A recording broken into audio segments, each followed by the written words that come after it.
তো আজকে আমার হাজবেন্ডের সাথে আমার একটু সামান্য ঝগড়া হয়, তাই আমার রাগ ভাঙানোর জন্য উনি আমার জন্য জামা কাপড় এনেছে। একটু কম টাকার হলেও আমার জন্য খুবই মূল্যবান, কারণ তিনি খুব সহজে আমার জন্য নিজে থেকে কিছু নিয়ে আসে না। আসলে ঝগড়াটা হয় এই বৃষ্টির দিনে, আমার একটু অসুবিধা হয় ভিজা লাকড়ি দিয়ে রান্না করতে, তাই ওনাকে আমি বলি যে মোটা লাকড়ি আমাকে একটু কেটে দিন। তো আমাকে না দিয়ে সে চলে যায়। এরপরে একটু তর্কাতর্কি হয়, পরে ফিরে এসে আমাকে লাকড়ি কেটে দেয় আর আমার জন্য সিঙ্গারা নিয়ে আসে। তো তাতেও আমার রাগ ভাঙে না। এরপর আমি রান্না করতে চলে আসি। এখন আমি মাছ রান্না করছি। তো আমি মনে করি স্বামী স্ত্রীর মাঝখানে তো এরকম সামান্য ঝগড়াঝাটি হতেই পারে।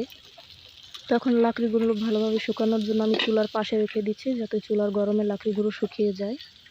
আর কালকে যেন আমি একটু ভালোভাবে রান্না করতে পারি, কারণ আমার ছোট বেবি আছে, ওর খুবই কষ্ট হয়, কারণ ভিজা লাকড়ি দিয়ে রান্না করতে অনেক দেরি হয়। আর আমার হাজব্যান্ড তো আজকে বাসায় আছে, কিন্তু সে তো সবসময় কাজে থাকে, তো আমার ওকে সামলে তারপরে এই লাকড়ি চুলায় রান্না করতে খুবই কষ্ট হয়।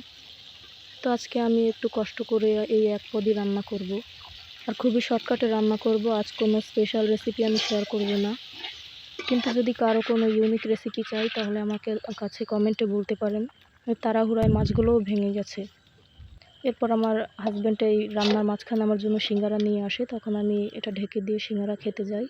আর একটু চা ছিল, সেটু গরম করে নিয়েছি। তো রান্না হয়ে যাওয়ার পর দেখি আমার জন্য জামা কাপড় নিয়ে আসছে। তো আমার খুবই ভালো লাগে, আর আমার এক মুহূর্তেই সকল রাগ চলে যায়। এরপর খুশি হয়ে আমি তার নখ কেটে দিয়ে অনেক খুশি হয়েছিলাম।